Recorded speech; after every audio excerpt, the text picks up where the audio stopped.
Are you tired of waking up every morning feeling like happiness is something you have to chase, like it's always out there, after success, after money, after approval? Today, we're gonna break that cycle, because happiness is not something you wait for, it's something you create every single day. In this life-changing speech inspired by Tony Robbins, we're gonna uncover how you can push yourself into happiness even when life throws challenges your way. By the end, you'll know exactly how to wake up with purpose, joy, and unstoppable energy. There's something we all chase, something we all crave, and yet most of us keep it just out of reach. It's happiness. We live our lives as if happiness is this grand prize we only get when everything lines up perfectly. We think we'll be happy when we have more money, when we find the right partner, when we hit that next career milestone, when people finally respect us, and when we finally feel like we've made it. And so, what happens? Happiness always stays in the future. It's always conditional, it's always something we're working toward, but never fully experiencing. But here's the truth you need to hear right now. Happiness is not a condition, happiness is a choice.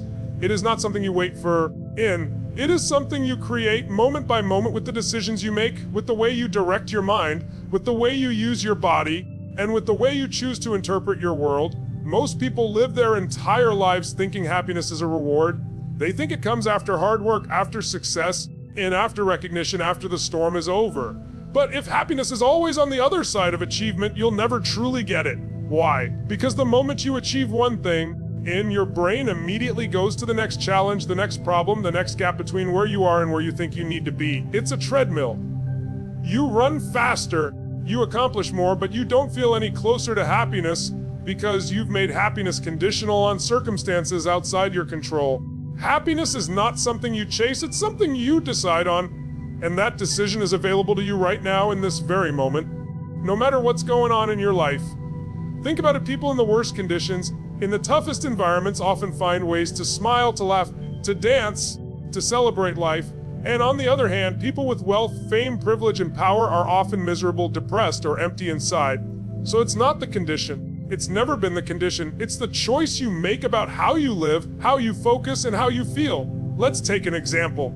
Imagine you wake up in the morning, and the first thing you do is grab your phone. You see a notification you didn't want. Maybe it's an email from your boss. Maybe it's bad news in the world. Maybe it's a bill you weren't expecting.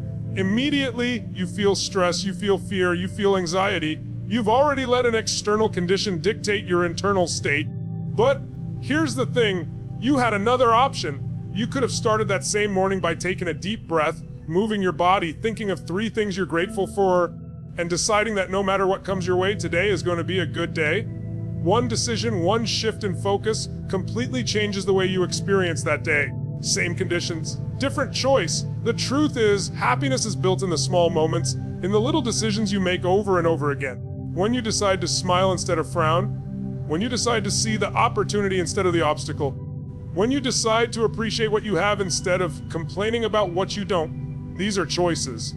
And when you string enough of those choices together, happiness becomes your habit. Now let me ask you this, how much of your life have you spent waiting for the weekend to finally enjoy yourself? Waiting for vacation to finally relax?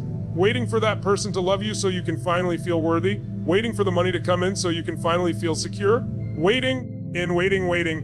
That's not living, that's postponing. That's telling yourself, I can't be happy until, but here's the breakthrough. You can be happy until. You can be happy while, you can be happy regardless. You can be happy even in the middle of a struggle, because happiness is not the absence of problems.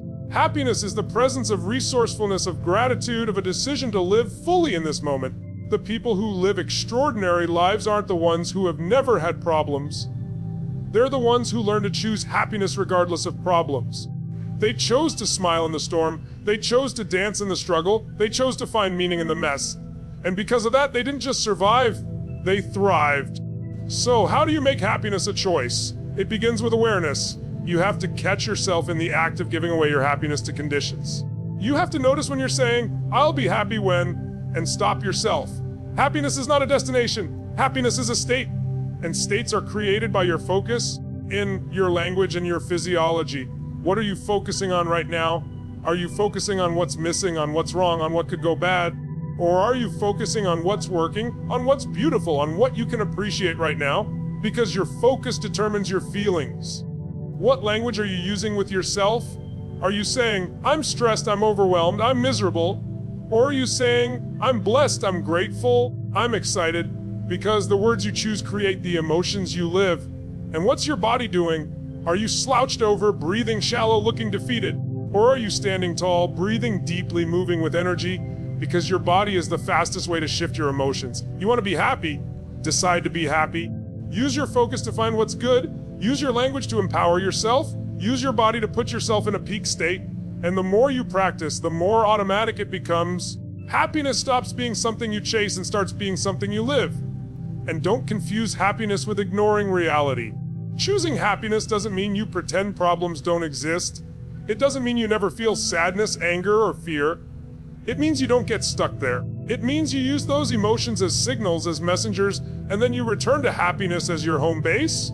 Because happiness is the most powerful state you can live in. It's the state where you're most resourceful, most creative, most compassionate, most alive. This is the life-changing truth. The conditions will never all be perfect. Life will always bring challenges, setbacks, and surprises. If you wait for everything to be perfect before you allow yourself to be happy, you'll wait forever. But if you decide right now, with all the imperfections, with all the mess, with all the uncertainty, that you're going to choose happiness, then you've already won. Because nothing outside of you has the power to control what's inside of you unless you give it that power. Every single day of your life, you are performing rituals. Whether you're aware of it or not, you already have a set of habits, a sequence of actions, a way of living that creates the emotions you feel. For some people, those rituals create stress. For others, those rituals create joy. But here's the truth. Your rituals are the foundation of your emotional life. If you want to be happy every day, you can't leave it up to chance. You can't just hope you wake up in a good mood. You can't hope circumstances align to make you feel alive. You have to design rituals that push you into happiness, that train your body and your mind to create joy on demand. Think about it. When someone wakes up and the first thing they do is scroll through social media, compare their life to others, and fill their brain with noise, that ritual creates anxiety.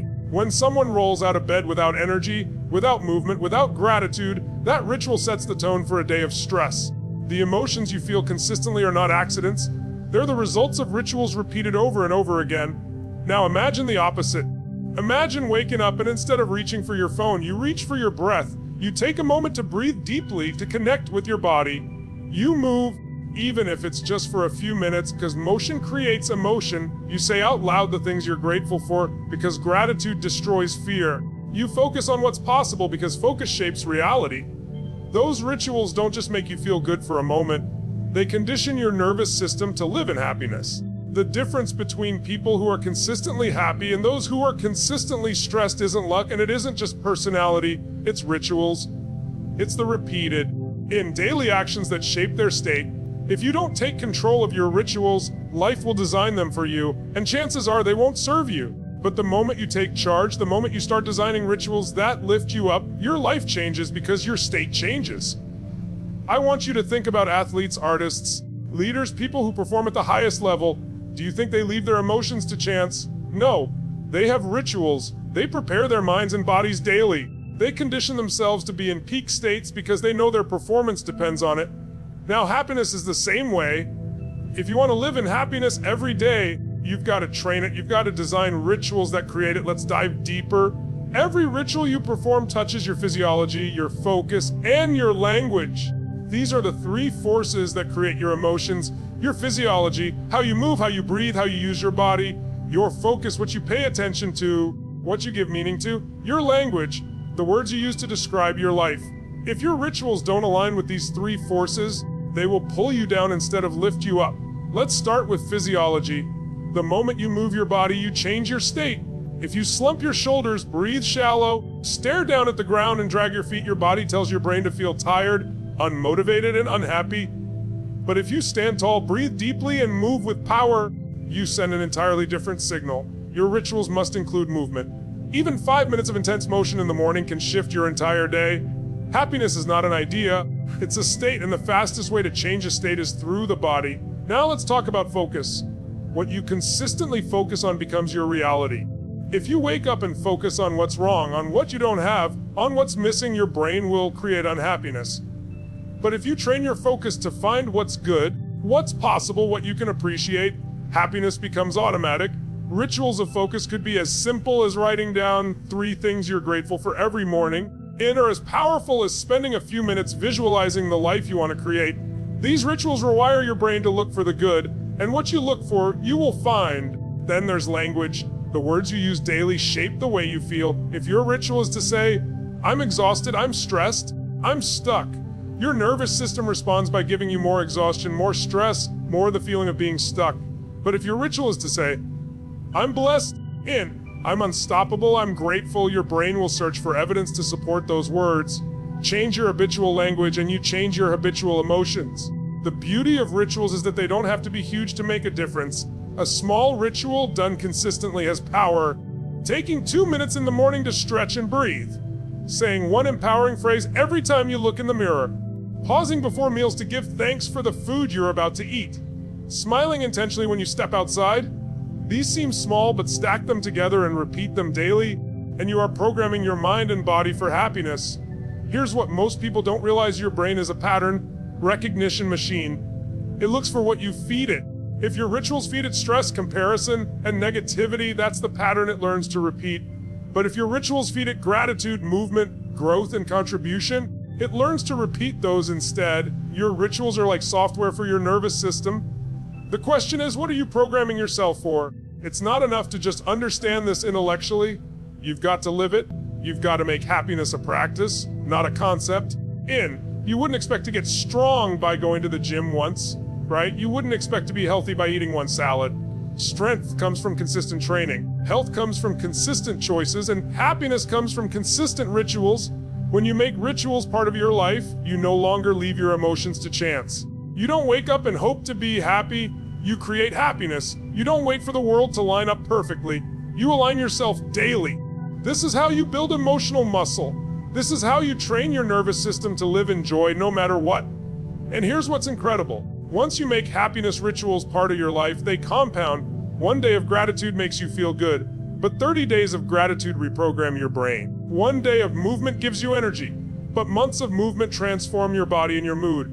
One day of empowering language lifts you up, but years of empowering language make you unshakable. Happiness rituals compound into a life of fulfillment. This is why it's so important not to underestimate the power of daily actions. What you do occasionally doesn't shape your life. What you do consistently does. Your rituals, not your conditions, determine your happiness, and you have the power right now to design rituals that serve you, rituals that lift you, rituals that make happiness your default state. What you focus on shapes the quality of your life. Every single day, in every single moment, your brain is flooded with information. Sights, sounds, memories, fears, dreams. It's endless. But here's the truth: you don't experience reality as it is. You experience reality as you focus on it. Focus is the filter. Focus is the lens. Focus is the difference between living in suffering and living in joy. Most people don't realize it, but they're training their focus every day. And for many, that training is destructive. They focus on what's missing. They focus on what they don't have. They focus on what could go wrong. They focus on what they can't control. And the more they focus there, the more they feel stress, fear, frustration, unhappiness. Because where focus goes, energy flows, and where energy flows, your emotions grow. Think about this for a moment. 2 people can face the exact same situation and have completely different experiences. One person loses their job and says, it's over, I'm finished, life is unfair, nothing works for me. Another person loses their job and says, this is my chance, this is my opportunity to reinvent myself, to grow, to pursue something greater. Same condition, same external reality, completely different internal experience. Why? Because of focus. Your focus is the invisible force that is shaping your life. If you want happiness, if you want fulfillment, you must master it. You must take control of what you allow your mind to obsess over, because what you obsess over is what you feel. If you focus on pain, you'll feel pain. If you focus on possibility, you'll feel hope. If you focus on problems, you'll feel stuck. If you focus on solutions, you'll feel empowered. Focus doesn't just describe your reality, it creates it. Now let me ask you this. Where has your focus been lately? Have you been focusing on what's working in your life, or have you been focusing on what's not? Have you been focusing on what you control or on what you can't? Have you been focusing on what's present, or on what's missing? Your answers reveal why you feel the way you do. If you're unhappy, chances are your focus has been on what you don't have, what's wrong, or what you fear. But the moment you shift your focus, everything changes. Let me share something powerful with you. Your brain has something called the reticular activating system. It's like a filter. Out of the millions of pieces of information your brain could process, it shows you what you've trained it to focus on. Have you ever decided to buy a new car and suddenly you see that car everywhere? It's not because there are more of them on the road, it's because your brain is now focused on it. What you decide to focus on, your brain will find evidence for. So if you decide to focus on gratitude, your brain will show you reasons to be grateful. If you decide to focus on opportunity, your brain will show you possibilities. But if you decide to focus on fear, your brain will show you all the reasons to be afraid. You're always training your brain. The question is, what are you training it to look for? Focus is a muscle, and like any muscle, it grows stronger with use. If you practice focusing on problems, you'll get better at finding problems. If you practice focusing on blessings, you'll get better at finding blessings. That's why daily rituals of focus are so important. They don't just make you feel good in the moment. They rewire your brain to look for the good, to expect the good, to create the good. Let's get real. Life will always have challenges. There will always be something that's not working the way you want. There will always be uncertainty. You cannot control all the conditions of your life, but you can control your focus. You can decide, yes, this challenge is here, but I'm going to focus on what I can do about it. Yes, this problem is real, but I'm going to focus on the lesson, the growth, the meaning I can create from it. That shift in focus doesn't remove the problem, but it removes the suffering. Because suffering is not about the event, it's about the meaning you attach to the event, and meaning comes from focus. You might be thinking, but Tony, how do I shift my focus when life feels overwhelming? And the answer is you start with small, deliberate acts. Ask yourself better questions. The quality of your life is determined by the quality of the questions you consistently ask. If you ask, why does this always happen to me? Your focus will go to reasons why you're a victim. If you ask, what can I learn from this? How can I grow from this? What can I be grateful for in this moment? Your focus shifts to empowerment. Questions direct focus, and focus directs life. Another way to shift focus is through gratitude. Gratitude is the ultimate refocusing tool. You cannot be fearful and grateful at the same time. You cannot be angry and grateful at the same time. Gratitude forces your focus to zoom in on what's good, what's present, what's beautiful, even in the middle of chaos. That's why gratitude rituals are so powerful. They train your brain to focus on abundance instead of scarcity. Focus also comes from physiology. Try this. Stand tall, breathe deeply, look up, smile, and focus on something that excites you. Notice how your emotions change instantly. Your body directs your focus. The way you move your body changes what your brain pays attention to. That's why when people are depressed, they slouch, they breathe shallow, they look down. Their body is literally focusing them on despair. But when you change your body, you change your focus. And let's not forget about language. The words you use repeatedly don't just describe your life, they focus your mind. If you say, I'm overwhelmed, your focus goes to all the reasons you're overwhelmed. If you say, I'm figuring this out, your focus goes to solutions. If you say, I'm blessed, your focus goes to your blessings. Language is a focusing tool. Change your words and you shift your focus. Here's the reality: you cannot focus on everything. You must choose. You must decide moment by moment what deserves your attention. Do you focus on the one thing that's missing or the 100 things that are working? Do you focus on the failure or the lesson? Do you focus on the limitation or the possibility? That choice is always yours. And over time, the choices you make shape the life you live. Think about this. Happiness is not the absence of problems. Happiness is the result of focus. You can have problems and still be happy if you choose to focus on what's good, what's growing, what's possible. But you can also have everything, money, success, relationships, and still be miserable if you focus on what's wrong, what's missing, what's not enough. It's not about conditions, it's about focus. Every breakthrough in life starts with a shift in focus. When you stop focusing on your limitations and start focusing on your strengths, you expand. When you stop focusing on what you can't control and start focusing on what you can, you take your power back. When you stop focusing on what's gone and start focusing on what's here, you feel alive again. That's the power of focus. There's something deeper than happiness, something more lasting than pleasure, something that makes life meaningful even when things are hard. That something is fulfillment, and fulfillment doesn't come from what you get. It doesn't come from what you consume or what you collect. Fulfillment comes from two forces: growth and contribution. The moment you stop growing, you feel stuck. The moment you stop contributing, you feel empty. But when you're growing, when you're expanding, when you're giving, When you're serving, that's when you feel most alive. People often confuse happiness with fulfillment. They chase quick bursts of pleasure, new cars, new clothes, new achievements, new relationships, thinking that's what will make them happy. But how many times have you finally gotten the thing you wanted, only to feel that sense of excitement fade after a few days or a few weeks? That's because pleasure is temporary, fulfillment is eternal, and fulfillment is built through growth and contribution. Growth is the essence of life. Every living thing is either growing or dying. There is no in between. When you were a child, you grew physically, emotionally, and mentally. As you got older, maybe you grew in your career, in your skills, in your relationships, but the moment you stop pushing yourself to grow, the moment you settle, you begin to feel a sense of stagnation. It's not because life has gotten worse, it's because deep inside, you know you're meant to expand. You're meant to become more. You're meant to break past your limits. Growth is progress, and progress equals happiness. Think about it. The times you felt most alive, most on fire, were not the times when everything was easy. They were the times when you stretched yourself, when you pushed through fear, when you discovered you could do something you once thought impossible. That's growth.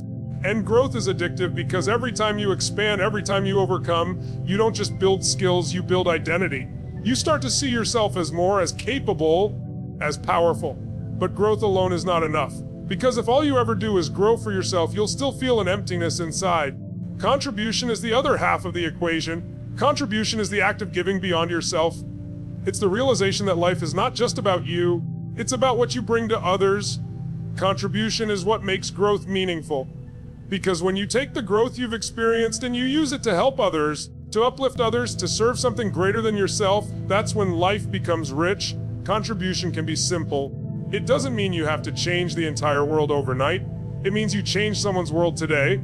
It means you smile at a stranger who needed it. It means you listen to a friend who feels unheard. It means you share your knowledge, your love, your time, your energy.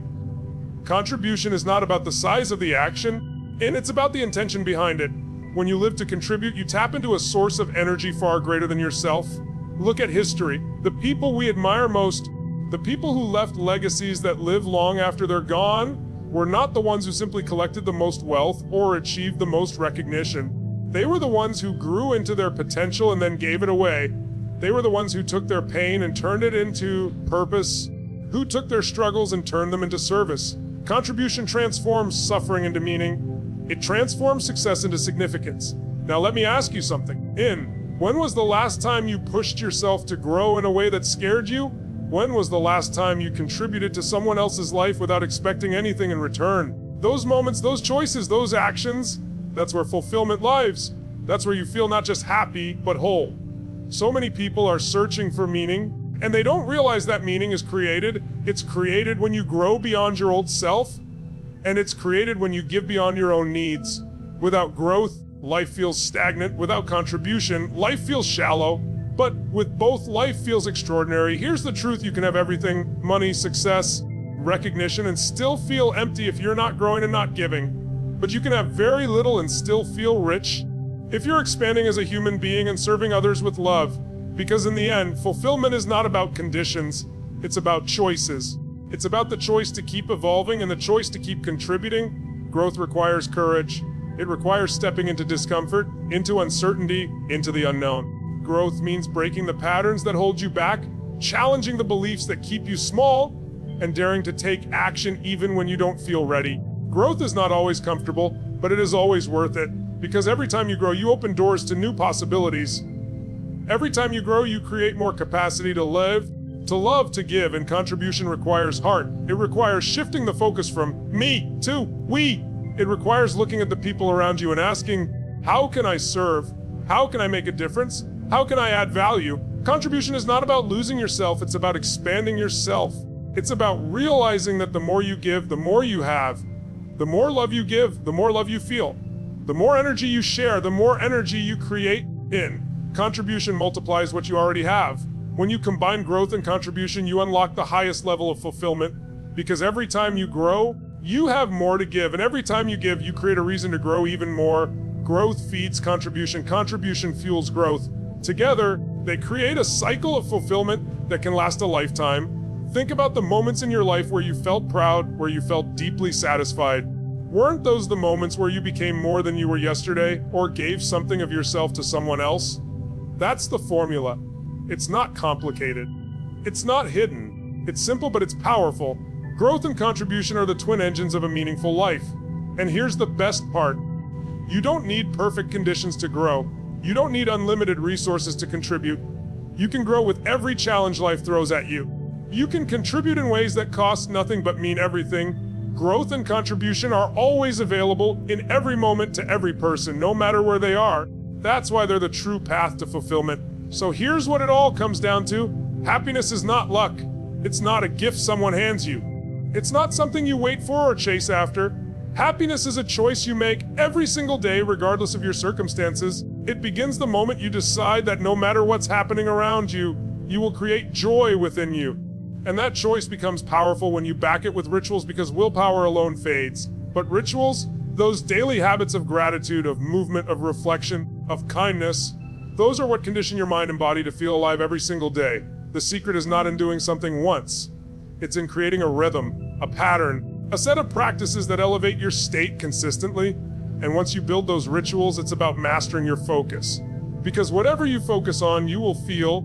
Focus on what's missing and you'll feel empty.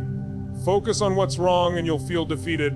But focus on what's good, on what's possible, on what you can contribute, and your energy will shift, your emotions will change, and your life will expand. But even happiness itself is not the highest goal. Happiness is beautiful, but fulfillment is what makes life truly meaningful. And fulfillment comes from two forces that will never fail you: growth and contribution. Keep growing, keep stretching, keep becoming more than you were yesterday. And as you grow, don't just keep it to yourself, give it away. Contribute to others and serve something greater than yourself. Because when you grow and when you give, you step into a life of deep fulfillment, a life that matters, a life that leaves a legacy. Happiness is a choice. Rituals create happiness. Focus shapes happiness. Growth and contribution sustain happiness and transform it into fulfillment. That's the path. That's the formula. And the decision to live it begins with you right now in this very moment.